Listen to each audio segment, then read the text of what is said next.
नमस्कार दोस्तों, स्वागत है आपको एक बार फिर से हमारे YouTube channel SSC 13 point study में।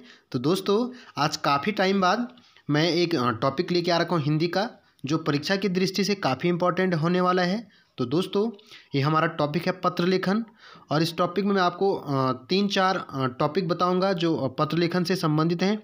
तो दोस्तों, पत्र लेखन के सबसे पहला आता है टिप्पण के बारे में आपको बताऊंगा, और दूसरा बताऊंगा प्रारूपण के बारे में, और तीसरा विज्ञप्ति पत्र लेखन के बारे में। तो दोस्तों, पत्र लेखन के कई प्रकार हैं, और इस टॉपिक में आपको 3 ही टाइप्स बताऊंगा: टिप्पण, प्रारूपण और विज्ञप्ति। दोस्तों, इस टॉपिक को शुरू करने से पहले आपसे एक रिक्वेस्ट है, अगर चैनल पर नए आए तो चैनल को सब्सक्राइब कीजिए, साथ ही बेल आइकन को प्रेस कीजिए। तो दोस्तों, इस टॉपिक को शुरू करते हैं।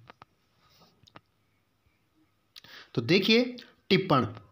तो टिप्पण पत्र लेखन में क्या भूमिका निभाता है, आप ये देखिए। टिप्पण सहायकों और कार्यालय अधीक्षकों द्वारा किसी भी लंबित पत्र या आवेदन पर उसके निपटान को सरल बनाने के लिए किसी लंबित पत्र या आवेदन पत्र को निपटान को सरल मतलब यहाँ पे देखिए, लंबित पत्र और आवेदन पत्र को क्या करते हैं, सरल बनाने के लिए किसका प्रयोग किया जाता है, टिप्पण का प्रयोग किया जाता है। ओके दोस्तों, तो यहाँ पे देखिए, टिप्पण सरकारी कार्यालयों में कार्य संपादन का एक माध्यम है। जो टिप्पण है वो सरकारी कार्यालय में, टिप्पण का प्रयोग कहाँ किया जाता है, सरकारी कार्यालयों में कार्य संपादन का एक माध्यम है। ओके, तो नेक्स्ट देखिए दोस्तों, प्रारूपण। तो यहाँ पे देखिए, प्रारूपण दूसरा टाइप्स है प्रारूपण। प्रारूपण देखिए, हिंदी में प्रारूपण को क्या क्या कहा जाता है, हिंदी प्रारूपण में पत्र लेखन में प्रारूपण लेखन को क्या क्या कहते हैं, मसौदा लेखन, आलेखन, प्रारूपण प्रालेखन, क्या क्या कहते हैं, मसौदा लेखन, आलेखन और प्रारूप प्रालेखन। ओके दोस्तों, नेक्स्ट देखिए जो परिभाषा है इसकी। तो परिभाषा देखिए, परिभाषा में सरकारी कार्यालय में आवती पत्र पर टिप्पणी कार्य समाप्त होने के बाद, मतलब टिप्पण पत्र लेखन खत्म होने के बाद जो कार्यालयी पत्रोत्तर का जो कच्चा मसौदा, जो कार्यालयी पत्रोत्तर का जो कच्चा मसौदा तैयार किया जाता है, उसे प्रारूपण कहते हैं। ओके, नेक्स्ट देखिए।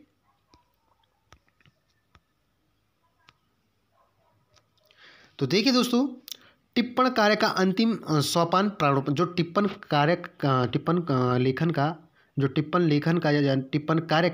अंतिम सोपान प्रारूपण कहलाता है। टिप्पण कार्य का अंतिम सोपान प्रारूपण कहलाता है। ओके, तो देखिए, कार्यालय में जो पत्र आता है उस पत्र पर आप इस टॉपिक को ध्यान से देखिए, क्योंकि ये ऐसी लाइन है, इसे आप आसानी से समझ जाएंगे कि प्रारूपण पत्र लेखन क्या है और टिप्पण पत्र लेखन क्या है। मैं आपको आसानी से समझा देता हूँ कि टिप्पण पत्र समाप्त होने की, मतलब अंतिम जो सोपान होता है, सोपान के बाद जो पत्र शुरू होता है उसे क्या कहते हैं, प्रारूपण पत्र लेखन। ओके, तो देखिए दोस्तों, कार्यालय में जो पत्र आता है, सपोज दैट ये सरकारी कार्यालय है, यहाँ पे एक पत्र आया। ओके दोस्तों, तो उस पत्र पर विचार विमर्श, जो वो पत्र आया यहाँ, और उस पत्र पर विमर्श या कार्यवाही करने के बाद जो उसका उत्तर देने के लिए विचार विमर्श किया, और कार्यवाही करने के बाद जो उसका उत्तर देने के लिए जो पत्र तैयार किया जाता है, उसे क्या कहते हैं, उस पत्र को प्रारूपण पत्र कहते हैं। ओके, मतलब सपोज दैट इस कार्यालय में एक पत्र आया, तो यहाँ से उस पत्र का जवाब देने के लिए जो पत्र लिखा जाता है उस पत्र को प्रारूपण कहते हैं। ओके दोस्तों, नेक्स्ट देखिए, जो प्रारूपण की रूपरेखा देखिए। प्रारूपण का मामला विचार निर्णय के आधार पर तैयार होगा। जो प्रारूपण का जो मामला होता है वो विचार और निर्णय के आधार पर तैयार किया जाता है। ओके दोस्तों, नेक्स्ट देखिए, प्रारूपण में उससे संबंधित पूर्व पत्रों की संख्या और दिनांक का उल्लेखित है। उससे संबंधित मतलब प्रारूपण में जो प्रारूपण पत्र लेखन है, उसे समय पूर्व पत्रों की संख्या और दिनांक का उल्लेख होता है। ओके, नेक्स्ट देखिए, तीसरा जो टॉपिक है वो विज्ञप्ति। पत्र लेखन में तीसरा टॉपिक है विज्ञप्ति। विज्ञप्ति को अधिसूचना भी कहते हैं। ओके, यहाँ पे देखिए, विज्ञप्ति का जो शाब्दिक अर्थ है, विशिष्ट प्रकार की सूचना होती है। ओके, तो नेक्स्ट देखिए, विज्ञप्ति की परिभाषा देखिए दोस्तों। विज्ञप्ति लिखित संप्रेषण का एक महत्वपूर्ण माध्यम है। विज्ञप्ति क्या है, लिखित कम्युनिकेशन का एक महत्वपूर्ण माध्यम है। इसका उपयोग सरकारी कार्यालयों द्वारा अपने किसी निर्णय, घोषणा निर्देश, योजना आदि से संबंधित सूचनाओं को संबंधित व्यक्तियों या आम जनता तक पहुंचाने के लिए विज्ञप्ति भेजी जाती है, जिसे क्या कहते हैं, हम विज्ञप्ति कहते हैं। ओके दोस्तों,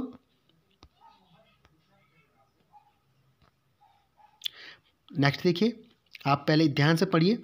परिभाषा: विज्ञप्ति लिखित संप्रेषण का एक महत्वपूर्ण माध्यम है। इसका उपयोग सरकारी कार्यालयों द्वारा अपने किसी निर्णय, घोषणा, निर्देश, योजना आदि से संबंधित सूचनाओं को संबंधित व्यक्तियों एवं आम जनताओं तक पहुंचाने के लिए इसका प्रयोग किया जाता है। ओके दोस्तों, नेक्स्ट देखिए।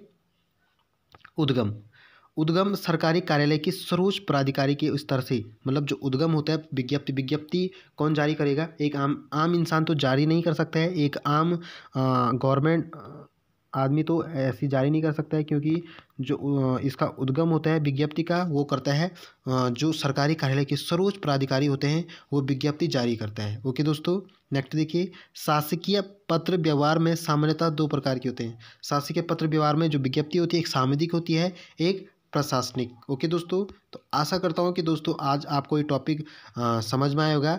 अगर आपको ये टॉपिक समझ में आता है तो वीडियो को लाइक कीजिए, चैनल को सब्सक्राइब कीजिए, साथ ही बेल आइकन को प्रेस कीजिए। तो दोस्तों मिलता हूँ अपने अगले टॉपिक पे, तब तक के लिए धन्यवाद।